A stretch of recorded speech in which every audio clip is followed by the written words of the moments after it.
Wednesday night, and I guess I missed it, but apparently Positone Phil saw his shadow at the beginning of the month, which means we're getting more winter.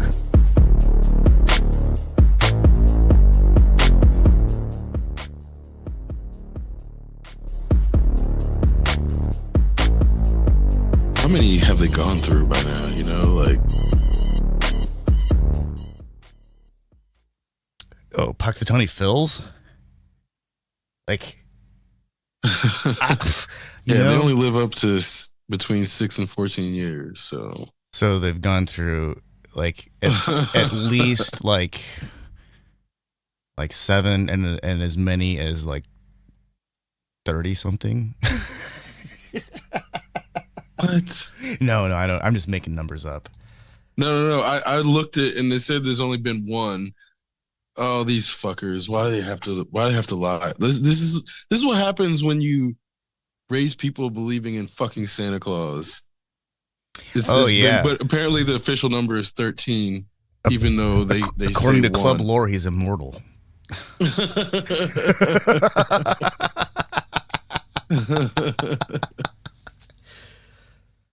Increasingly, I think, ever since this last election, everything feels like less and less real in the same way that when we were kids, it's like, you know, you had this idea in your mind that like there was a president and the president does these certain things and like everything else is kind of abstract, but like even in the sense of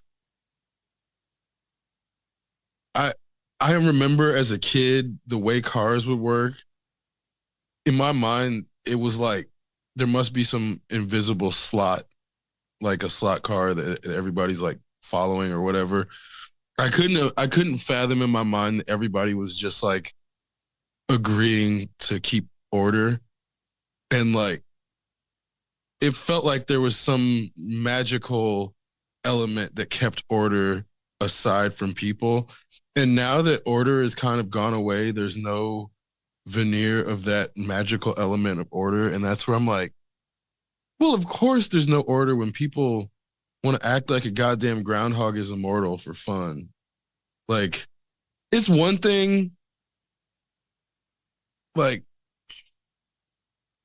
Actually, I wasn't that far. There's been as few as 10 and as many as like 22. Well, it says since 1887, 13. Oh, so there were at least 13. Okay. Yeah, at least 13 and as many. I mean, just going from that age range, there's at least 13 and as many as like 20, maybe 24. And that's what I'm like, okay, the tradition is obviously like for fun and it's like tongue in cheek, but that's the same. I feel like that's the same type of spirit that was like originally in April Fool's Day, but somehow ended up in like, I don't think Punxsutawney Phil is like the worst dumb tradition, but in looking up the lore and them being like, oh, he's immortal, that's where I'm like, okay, you guys are fucking clowns. Like, obviously they're not trying to be taken seriously, but then it's like, have you heard of Tim Heidecker? I don't know. I'm going to see if I recognize his face. He's a comedian that, like, he had Tim and Eric's Awesome Show on Adult Swim. Okay. And they got really big doing these weird, like, meta surrealist broadcasts that were like intentionally low budget looking, often fourth wall breaking, in they would just like stare at the camera and just like give awkward looks. And so there was this whole, Tim and Eric developed their own culture, but it's like their own visual language and visual culture. And their comedic timing is very specific to them, even though Adult Swim kind of like ripped them off. Oh, okay. I won't say ripped them off. They borrowed from them. Um, and so like a lot of Tim and Eric's style, actually, he started. I think they both started doing like commercials and shit. So there'd be like random Burger King commercials that would be produced by Tim and Eric, and they wouldn't be in the commercials, but they got to this point where they could start doing these Kaufman-esque things where it's like fourth wall breaking, bringing the audience in and making them part of the joke. And like ever since Groundhog's Day, it feels like Phil has been more prevalent in culture, but it's taken like it's almost like they take it more seriously now than before the movie. And so there's something about when people want to create their own reality and then it builds its momentum, and then suddenly you have this alternate reality that all these people are agreeing to go with.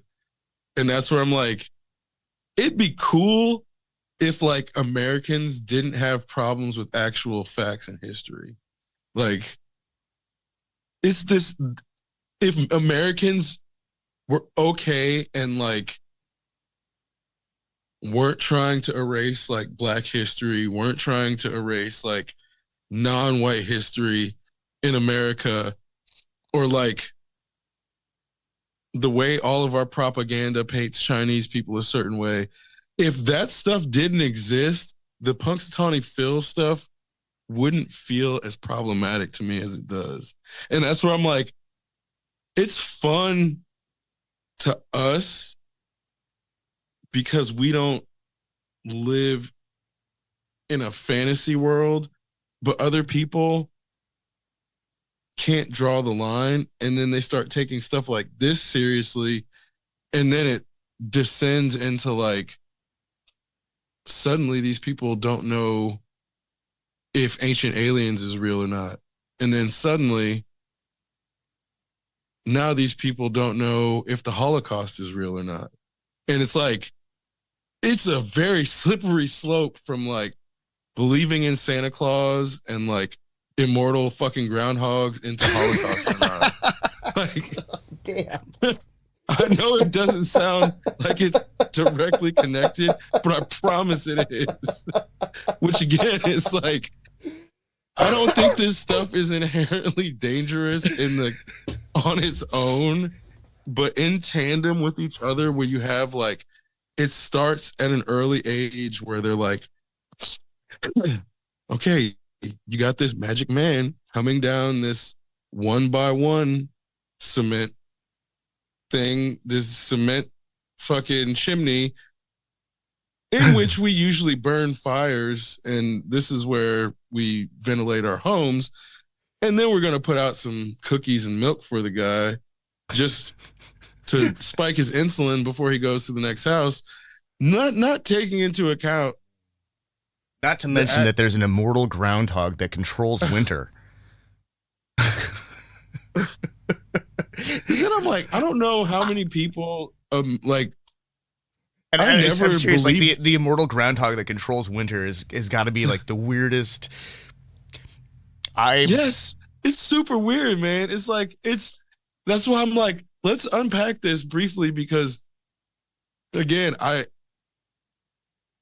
whenever I just thought briefly about the logistics of Santa Claus and like how many kids there were and how long it would take for him to just like stop in a house and put presents under a tree and then eat cookies and milk.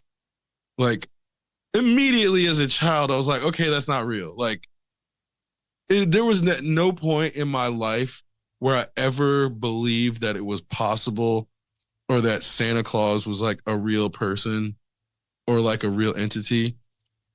I was so surprised to find out that there were actual human beings that like believed in that shit. And so that's where I was like, it felt like then Santa Claus was like this. Santa Claus and the Easter Bunny are like the primer for Jesus, and like all the to okay, this is also important. All of the anti-zombie stuff is actively coming from the Christians, so people don't think too hard about the logistics of coming back from the dead, so they don't associate Jesus with being a zombie. And further, it's like he wasn't the only zombie in the Bible. Like Lazarus is a zombie. And if people started to actually realize, like, oh shit, is Jesus a zombie? Like, technically, yes, 1,000%. Jesus is a zombie in the Bible. Like, and so if you look at American history, the what's the comic book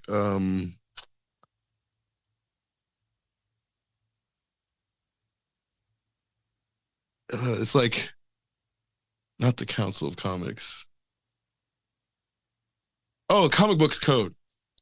The Comic Books Code came along and they banned certain words and certain acts, but not others. So it would be like they wouldn't be allowed to say zombie or they wouldn't be allowed to say vampire, but they could have allusions to it. So this is like one of the reasons like Morbius as a vampire, they changed the way he sucked blood to through his hands on the TV show because there were all these like weird Christian influences on media directly related to like media that's meant for children. And so when you look at like the Comics Code Authority and what the things they banned, it's like almost explicitly to make it so that Americans don't have a good imagination. They don't have a sense of the supernatural lore that already existed around them. For example, the werewolf lore, the zombie lore, vampire lore, things like that. And so then when you have all of these people devoid of all these connections, now you can impose your new lore and establish all of these new ideas as if all the other things don't exist. And so that's where I'm like,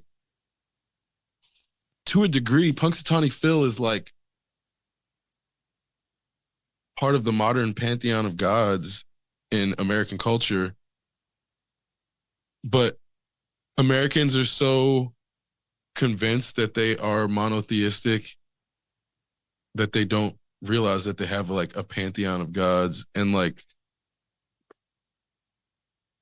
I don't know if he would even be a demigod at this point. Like so much of culture is influenced by Punxsutawney Phil at this point where I'm like, this is kind of like a big G god. He's not even a demigod anymore, which is like, you wouldn't think of Punxsutawney Phil as a goddamn god, but his fucking lore makes him immortal. So what the fuck is that? What is like, I know there's immortals that aren't gods, but this is what I'm saying. Like, America is not real. Like, I mean, obviously it's real, but this is where all of the constructs that we're given together or that we're conditioned into, they're all like breaking down so fast.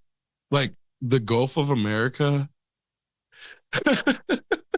It's like if you, and obviously they're not. They can. I don't care what they want to call it. I'm still going to call it Deer Creek.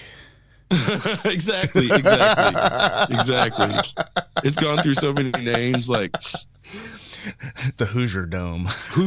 Yes, exactly. Market Square Arena doesn't exist anymore, but it's still. That's where the Pacers play in my mind.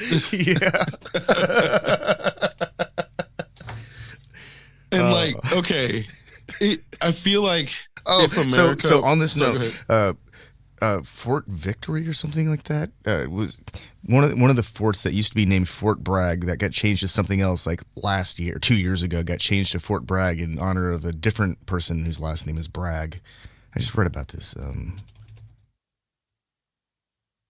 it is just really strange to me because the guy they're honoring is also named Bragg, and it's just because the president wants to call a fort Fort Bragg again. Yeah, Fort Liberty. It was changed in 2023 to Fort Liberty, and then here we are 2 years later. They're changing it back to Fort Bragg, but for a different Bragg. This is the wackadoodle shit that we're gonna have to deal with. Let's change the Well, name of this thing. and it's trying to reclaim a lost America that doesn't exist anymore, Yeah. and they're spending so much time and energy chasing that it's going nowhere. Like it's such a and to me again, this is like why that notion of perception shaping reality is so dangerous, because these people are coming in. He's not even really doing anything. He's just making all these declarations, and then they're figuring out which declarations are legal or not, and most of them are getting pushback, but his followers are like acting like all the shit's already done. So I'm Yeah. like, this is all we got to do is basically just like wait them out and let them go through their list of things that he thinks he can do, just like signing a piece of paper.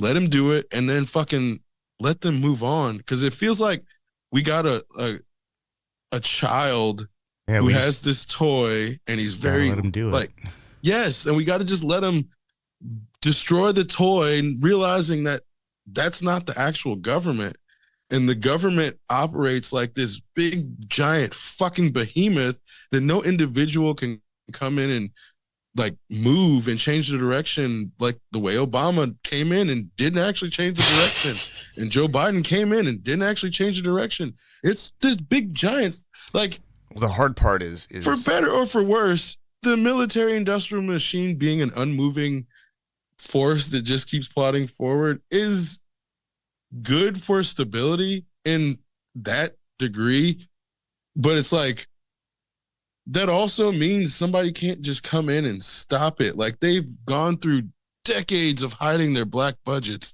You think he's just gonna come in and fucking freeze all the hidden CIA funding? No, they're not gonna let him do that. no. No fucking way, man. They'll let him think he did. Yes,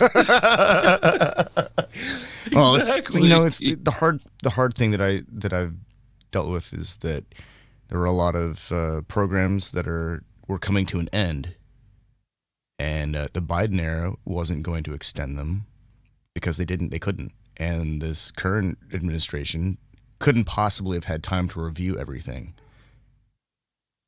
There's no, like, they might have been given advice, but they didn't read that either, apparently. So there's a lot of things that have been on the chopping block for the last year or more that people have had, a year or more to prepare for, but didn't. And these things are being foisted onto the current administration.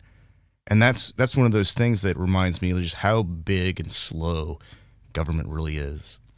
And that, like, they can chip away at whatever democracy is, whatever it is.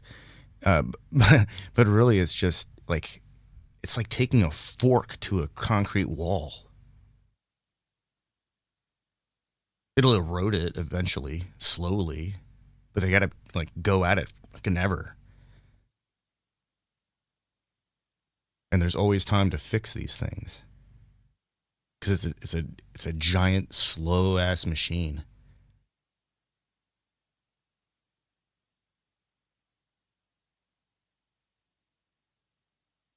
And he this is term 2. He doesn't have a full 8 years to really get things going and keep them going. They've got to ensure that the next offering can keep his dream alive. I don't think that any politician these days is actually capable of sticking with a program for more than their own term in office. And even the ones who get multiple terms, like some of those senators, like, the only thing they do consistently is grandstand and stonewall. And that's like the nature. That's the nature of our government. It's so they got to drag these people in to do their jobs practically. Yeah, and they're not even doing that shit now because I'm like, all of this stuff is happening. Where is our government? Where is any counter government? They don't have. I mean, obviously, if the Republicans control everything, then the Democrats can't do anything. But at least they should be visible. Like at the least, I don't even. Hakeem Jeffries is the last Democrat I've heard come out, and he was like, "We can't do anything." So I'm like, what what difference is there between the Democrats and Republicans besides rhetoric? Especially if, to me, like, I came to the realization that if there was truly any difference between the parties, there would be like a tax revolt every time they switched power. Yeah. But everybody's still paying their fucking taxes. Everybody's still not doing tax protests. So like what is all the actual, how is anyone I think that a lot of it actually is putting just it's a show to keep people right? involved enough to have an opinion, to have something to talk about, and to select Yeah. which version of the language they is more appealing. But ultimately, either version of the language has a very similar outcome. And if we look at the way the inference is made with certain language versus like what words actually mean with the other language, a lot of times they resolve the same way, which is really kind of fucked up. And I'm not sure that it's the kind of thing that I don't recommend anyone go listen to Fox News or OAN or any of that stuff. That's hard to listen to. But the data is almost always the same. It's really messed up. It's just like different ways of talking about things. And some people are dialed into conservative media, and some people are dialed into liberal media, and some people are dialed into whatever Russian propaganda network. And I guess the Russian propaganda network's probably not giving anyone any actual information, but I think the Russian propaganda network is busy pretending to be black people online. yeah. And Asian people and brown people And yes, and LGBTQ and LGBT, yeah, people, they're just pretending to be everyone. Like, and then they're saying some absurd shit as if somebody from those views would say it. dude, Russian Um, propaganda network is the reason that Tom Cotton thought that it would be a good idea to pitch to Cheeto to buy fucking Greenland or to take Greenland. It was a whole freaking Russian psyop. It's like did you see it's just Denmark? nuts. They put up a petition to buy California.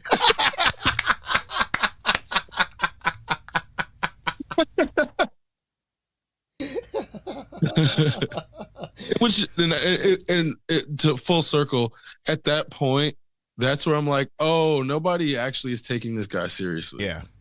No, none of the people outside of our country take any of this bullshit seriously.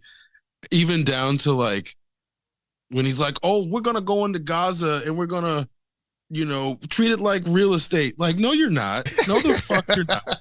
No, you're not. Only an idiot would believe that that was going to happen. Well, what's Not all. crazy is that they're not taking Cheeto seriously, but they're taking Lord Edgelord very seriously. Like I was reading about a bunch of European pensions are all divesting from Tesla SpaceX stock.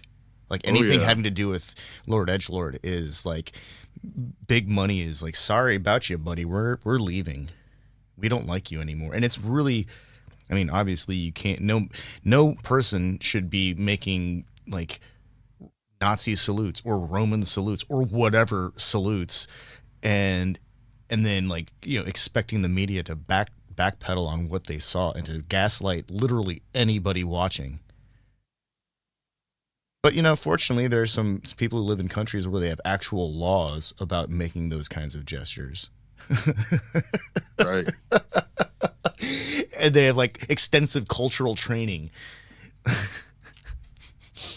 Oh man, our education system is like, Well, and on that note, I think one of the biggest things that happened with TikTok shutdown was like the integration of Chinese lay people and American lay people talking to each other made them made Americans realize how much better Chinese electric cars are in Oh yeah. terms of Tesla's the pinnacle of American electric cars from a lot of people's minds.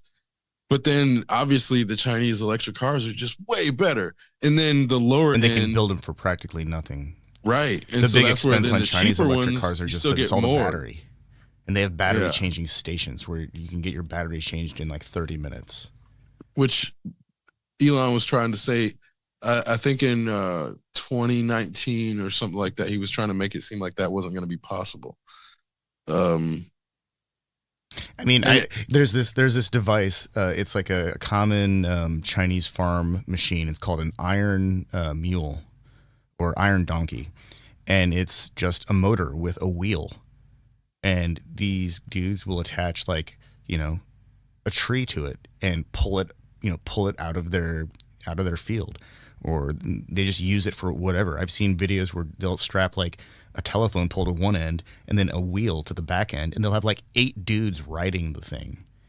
Like these are things that like normally are like no way, nobody's doing that shit, but they're doing some crazy shit, and it's not even like it doesn't even like rise to the level of like rednecks doing crazy shit in their trucks or guys in Saudi Arabia riding on doing slaloms on 2 wheels on their 4-wheel drive vehicle while changing the tires that are in the air. It doesn't even rise to that level of insanity. It's just like, what the crap are these guys doing? They're all gonna die, and then they don't. So I'm. It's funny. There's part of me that's like, yeah, that's like dangerous as fuck. But also, when I see videos of people like making it work because they need to, it makes me wonder. It's like, well, how much of money protecting itself is money protecting itself, and how much of like the ingenuity is actually being stifled by this assertion from Lord Edgelord that, oh, we just can't do it. The Chinese are making like incredible electric cars for like I think the average cost to manufacture is somewhere between 5,000 and 7,000 USD, and then they're selling them for anywhere from $14,000 to $22,000 US dollars. That's like cheaper than the cheapest cars that are available in America. yeah, seriously. I mean, but that makes sense because technically this shouldn't need that many parts. Like, Yeah. Well, the big issue though is that, and this is one of those things that I think Tata didn't really do a good job of publishing their details about, but the batteries don't last as long as they advertise because people don't operate the vehicles like the testing engineers tested them. And so batteries are only getting like half of the lifespan. They're getting the range, but they're getting like half of the lifespan before they just need to be replaced because the cells can no longer do the positive ion transfer, and it starts to create like stalactites or something, and they fail. But that's just because they were being used really heavily and being rapid charged all the time. Because it turns out that when people have the option for that really potent quick charge, they're going to take it every time. And so the total cost of ownership actually goes up more because the batteries are a very significant. The replacement of the batteries is actually a significant portion of the cost of the vehicle. It's like half the cost of the vehicle sometimes. And well, but for a $14,000 to $20,000 car, that's actually reasonable compared to batteries in America. right. Well, and that was what was affecting the Tesla aftermarket. And the aftermarket was tanking years ago. Yeah. But they kind of covered it up with PR. And then the Cybertruck coming out. So there was already a problem with the Tesla aftermarket when people realized that the batteries cost upwards of 30 grand to replace. It just occurred to me that every time there's some deep flaw within one of the products of Tesla, they announce a new vehicle. Yeah, they got their PR down. So it's like it's it's good for them that they figured out a way to cover up all their problems, but it doesn't make their problems go away. So it's basically just pushing off the inevitable failure. So it's like I this this to me is then another symptom of people creating their own reality in that all the Tesla fanboys just keep propping up the stock price when there's all these problems. And so it's it's only a matter of time before the stock price falls in accordance with the failure of the products. And so that's where I'm like, he has this, they keep calling him the richest man in the world as if he's that liquid. It's so funny to see America need to establish these paper gods. And so that's where I'm like, increasingly, I it's apparent to me when they're trying to create a god and trying to create lore that with like Sam Altman, they did it with Elizabeth Holmes, fucking If he Mark tried to liquidate Zuckerberg. all of his assets, or anyway, I mean all of his portfolios, like the value of all of those companies would just tank. Exactly. They couldn't You they know, wouldn't function. There would be no confidence in the value of those companies. so that's where that notion of like when you have the media calling This is the reason that non-liquid. I get frustrated whenever I hear somebody complaining about George Soros, because I know that you understand how commodities exchanges work and how commodities Mhm. are levied against the entire, global economy. But I've asked people to, please explain to me how you understand the commodities market to work. And I get these weird blank stares like, well, what do you mean? It's like the stock market. And I can't begin. I don't know where to begin at that point. Well, how do you correct that kind of like framework when people clearly don't understand how our the global economy actually functions? Not, I don't mean like on an exact level because I don't fully understand it. I have an abstract understanding of how it all works, but I know that like we can't pin economic issues on one person in the commodities exchange. It's just not how that works. No, There's and no one person that has that much control, power, influence, whatever. No one person. well, and on that note, I think it's almost impossible for Americans to even fathom how the economy works because so much of the regulatory protection is not visible to us. Like, you don't see anybody washing your food. You never see anybody prepping the food that is like on the shelves. Like, you may, if you go to the deli or if you go ask somebody to like slice your meat, that's not the same thing. I'm talking about if you go to the frozen food section or even the refrigerated section to get meat that's been prepared, like, or vegetables that have been prepared, all of the preparation is invisible. The putting from the storeroom to the shelf, most people don't even see that part, let alone see all of the things that go into making their wares accessible. And down to like if somebody orders something off of Amazon and it's overnight, they didn't see it get shipped a month ago from China and take that trip around the world and sit in the warehouse waiting for them to order it. It's like the way people's interaction with consumerism has been whittled down to like clicking and seeing only the minimal aspects of the transaction, then the rest is abstract. And so it does allow these narratives to be created around whatever part somebody wants to come in and color. And this is where Doge coming in and trying to make it seem like government regulation is just a bunch of bloat and there's nothing valuable in there. It's it's the most absurd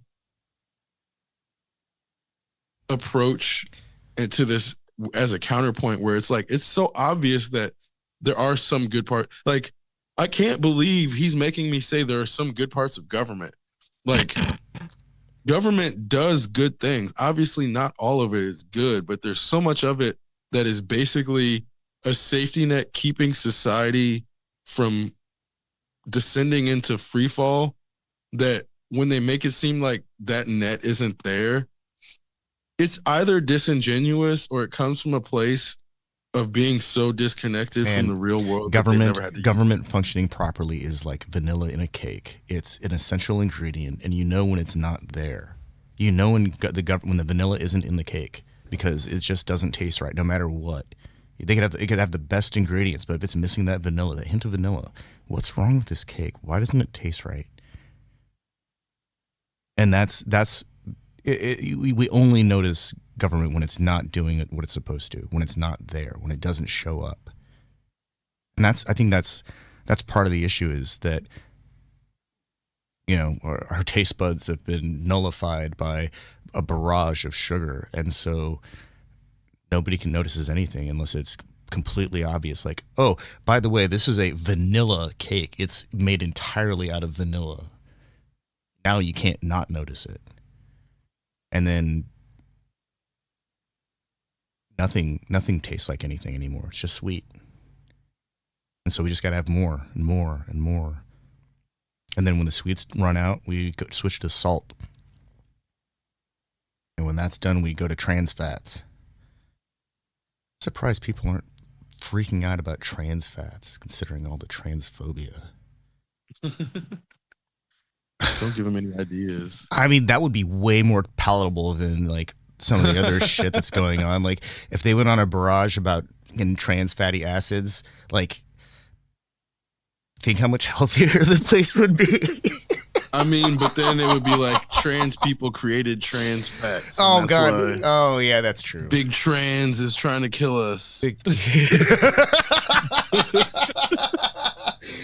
That's how that shit would end up. It's like it doesn't ever go to like the place where it's positive. It's like, what's the most negative way we can attack trans fats? Trans people? Yeah, let's do that. Trans fats were created by trans people, and it was a conspiracy by big trans. And that's like totally a South Park episode right there.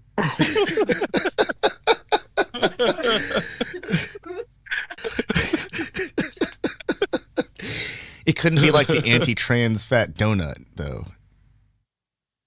We couldn't have something like that. You're right. It would just become a rock to throw at somebody else. Oh my God.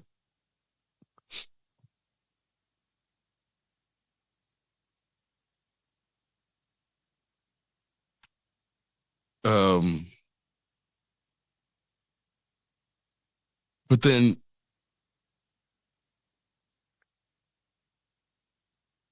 obviously it feels like trans fats are part of the problem that like I've come okay. If something can sit on the shelf for like ever, it's gonna do the same thing in a person's body. And like obviously it's not like the body can move it through eventually, but it's not going to move through as readily as something that can't sit on the shelf indefinitely. And so that's where I'm like, all of those neural barriers that are put up by all of the processed foods that don't move well, those things eventually end up in brains too, and blood-brain barriers. And that's where I'm like, if somebody's blood-brain barrier is full of trans fat that slows down their capacity to like have their neurons fire,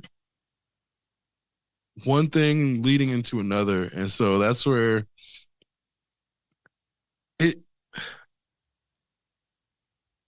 it's not a question of whether Americans are getting dumber. They're definitely getting dumber in general, but it's like, what's causing it? Is it the food? Is it long COVID? Is it toxoplasmosis? Is it the education system?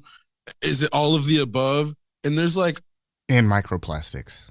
And microplastics. Oh, definitely fucking microplastics. Because we know that those things are building up in people's brains. Like if you're in the wrong part of the world and your water's not treated properly, and I want to emphasize properly, because like just having it treated with the standard barrage of chemicals to kill shit and running it through filters isn't enough apparently, because these things are tiny, because they can cross the blood-brain barrier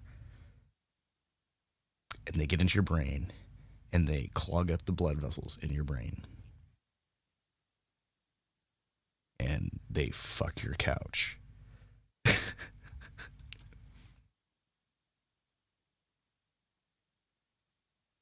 Now I wonder how long it'll take for the collective consciousness to either like not give a shit, because they probably don't already, or if they do, if they ever do, how long it will be before they realize that there's nothing that can be done because an entire probably 4 generations of people have been exposed to microplastics in the water, and it's like probably worse than lead exposure.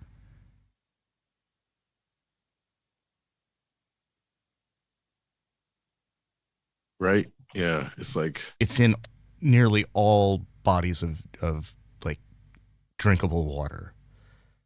well, and I'll like you, man, All they water didn't has get to rid be of the processed fucking, properly. like all the heavy metals that the previous generations had to deal with.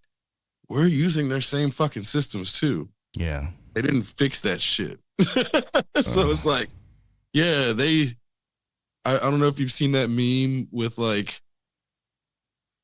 it's like my grandfather having agent or lead in his pipes, my father having Agent Orange, and like me having microplastics. And it's like, no, we still got the lead in the water too. Like that shit didn't go away. Wait, what was the shit they used on the farms in the 80s? It was DDT. Oh yeah. No, that was developed in the 40s. I remember it being a problem though still for a long time. Maybe that wasn't in the 80s. What was the shit in the 80s? I know what you're talking about though, because they would spray weed with it. Once they found out it was bad, they sprayed weed with it to ruin it. Oh, it was DDT. It was primarily agricultural chemical widely used in the 80s, and and then it stopped. It was put in decline because of concerns. it took him it took him 20 years to get concerned about it. No, it took 40 years for people to start being concerned about it. So if it takes 40 years for a culture or a society that doesn't have rapid distribution of information, but they also have like a less, uh, not as loud element of disinformation because the information itself doesn't really exist.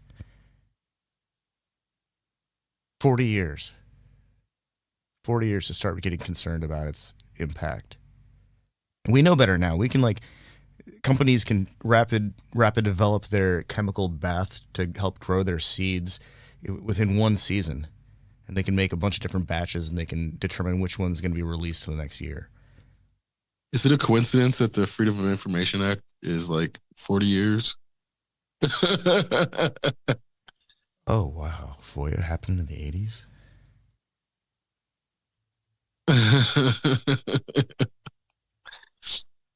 Well, I only say that because Oh no, it was, when it was introduced in 65 and enacted into 67, so 50, 60 years almost 60 years. Still, that's like right around the same time. yeah. Well, and that's like post not No, her. that's Vietnam era. Yeah, yeah, and that's Agent Orange. So yeah, that's not. I don't think that's a coincidence actually, Yeah, people because the probably chemical they warfare. probably had questions about what was going on with the Korean armistice because people who came back were probably fucked up. I bet that's when people started to really like try to describe what we now know to be PTSD. Probably had a different term for it back then.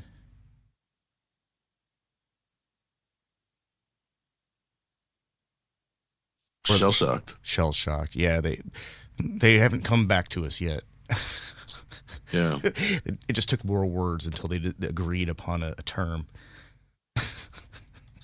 Well, and even then, shell shock was almost like explicit to a shell going off, Yeah, and then that person being stunned and like never coming back, but then becoming more ubiquitous for just like PTSD. But yeah, it's like so many undiagnosed problems before they had names for them, but also those problems still existing and affecting society. So yeah, you got a bunch of, I mean, who knows how many problems were from people going to war and then reintegrating into society and not having any sort of like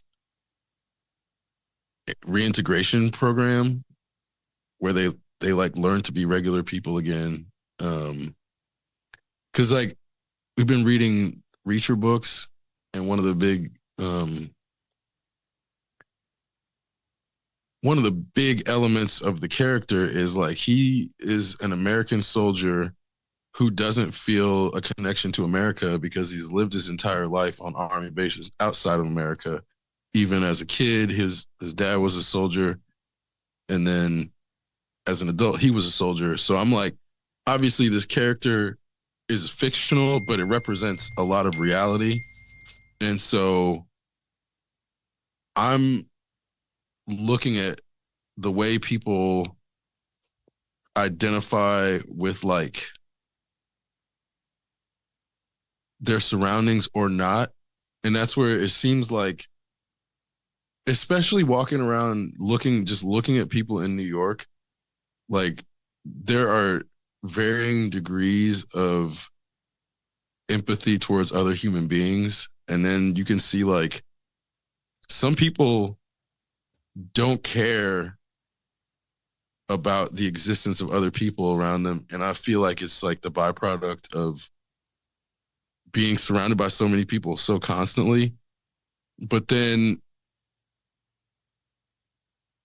depending on where you go, that feeling might change. And so that's where I'm like, the notion of a service person who's supposed to have this identity, that's what people believe, but that's not necessarily the reality. And so that's where I'm like,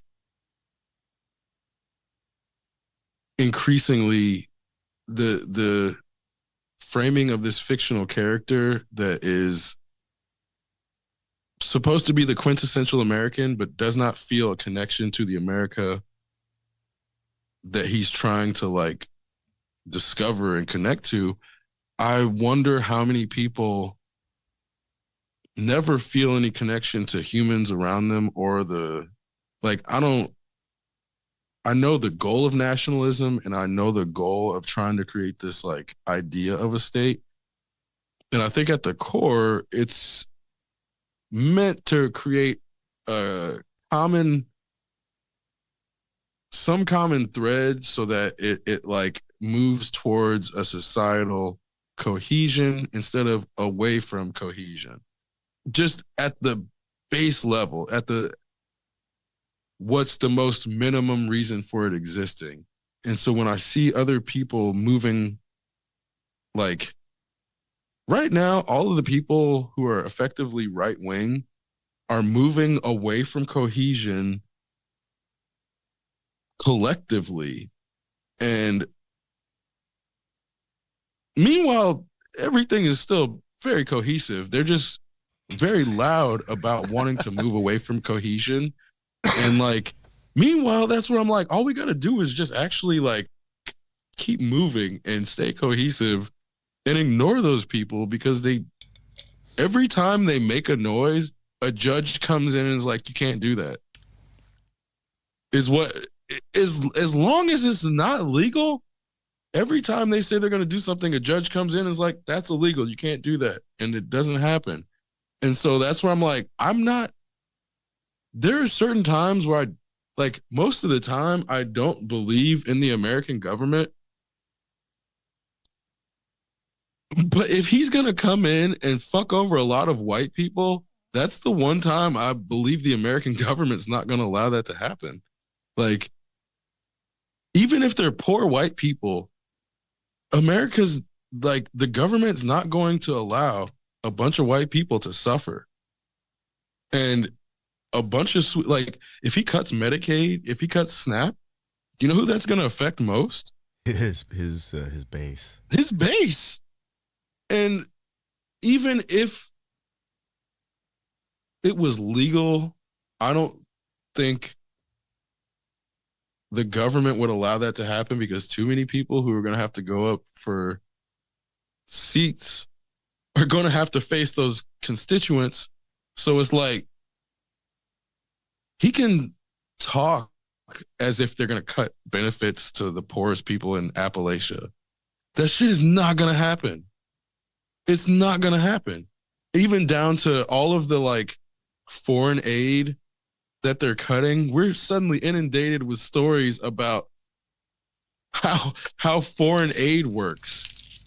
And now people are getting the faces of the foreign aid, which if they don't have any empathy, the faces aren't going to work. But it's going to work on the people who have empathy, just weren't well informed. And it's like, I think there is this subsection of right wingers that believe that if they put America first, the rest of the world will then eventually benefit. It's because they're stupid. It's because they're not very well educated. But I don't think that they're actually poorly intentioned. I think that in their mind, the propaganda that has built up this American exceptionalism isn't actually nefarious in their minds. Like, I don't think that they want to go out and like colonize the world in their minds. I don't think that they just haven't walked through the entire thought exercise or worked through the exactly. They haven't even walked through the thought exercise of how the fucking fruit on the shelf got there for them to realize that no, their fruit is like not only not American, it's probably coming from one of those Latin American places that you want to put up a wall against. Like, oh wait, you mean like the tariffs being applied to Colombia, right? Yeah, where we get our coffee and shit, and yeah. So yeah, it's like they because we can totally grow coffee in America. They think Folgers is an American company, so they must get the coffee beans from America. Oh man. And yes, they just haven't done these thought exercises. And I don't like, I want to say maybe 20 to 30% of them are not nefarious. They're just stupid. Yeah, that's it. Is it Juan Valdez coffee beans?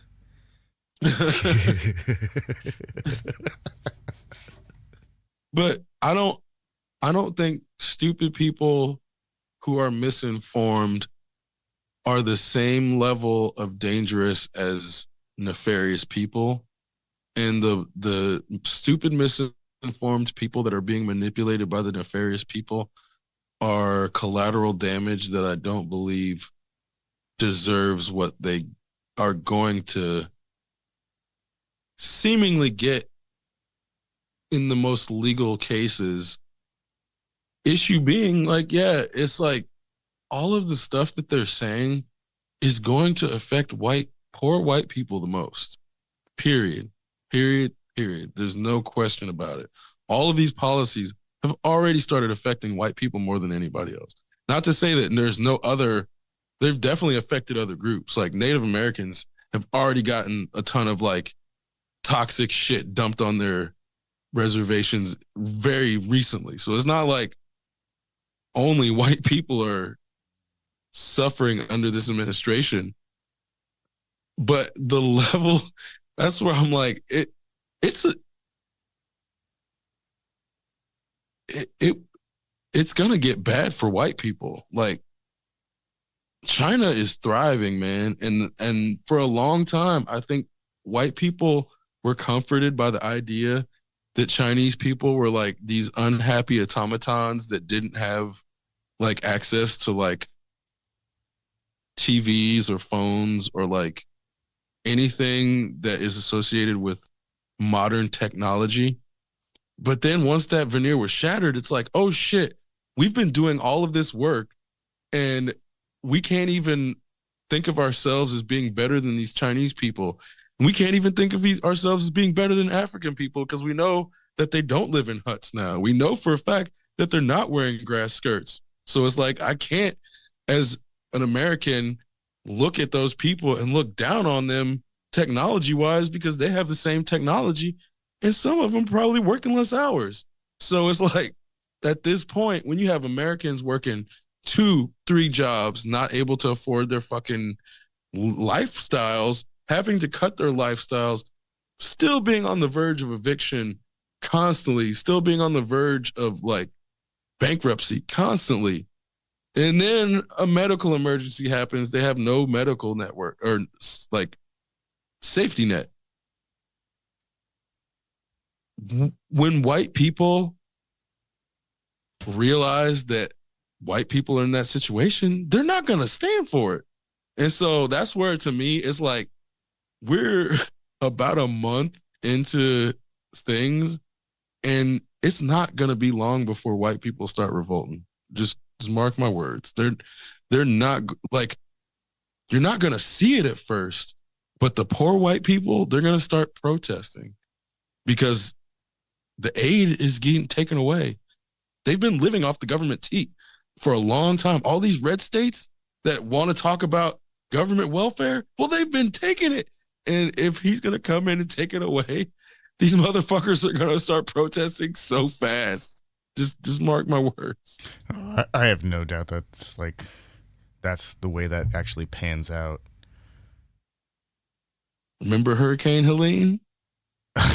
Remember those motherfuckers that none of them had insurance, and a lot of them didn't have proof of and the recovery their effort identities? is still ongoing. Like, yeah, it's crazy. Every so often YouTube shows me like, just somebody's drone footage, and there are a lot of roads that still don't exist, and the only way in or out is on like some legit fucking working truck, like has 4-wheel drive and big ass tires, and that thing is beat to hell now, and the people going in and out are just, that's what recovery efforts look like, and it's not pleasant. It's like 100% work, 12 to 16 hours a day. Well, and you're talking about recovery, there's a fucking tornado on the ground in Alabama right now in goddamn February. It's not tornado season yet, guys. It's not tornado season tell yet. That shit to go home. I don't believe in the Christian God, but these motherfuckers always talking about signs are not talking about this as a sign. So this is definitely a sign. I mean, it's not my symbolism, but if I was of that mind where I thought that like natural disasters were signs, I would say a tornado outbreak in February in Alabama, it's probably a sign Americans need to change their ways. I don't know what God or what the Christian God is trying to say, or Punxsutawney Phil controlling the weather, but yeah, this definitely looks like they need to change their. Seriously, this is that groundhog's fault. It saw its freaking shadow. That's why it's getting mixed messages. Punxsutawney Phil sees a shadow. You're going to have tornadoes in February. All hail the immortal groundhog that controls the weather. It's not fair. Like, what kind of bizarro wackadoodle shit is this? We've got we every year for 138 years, apparently, an immortal groundhog tells us when winter ends. That's not right.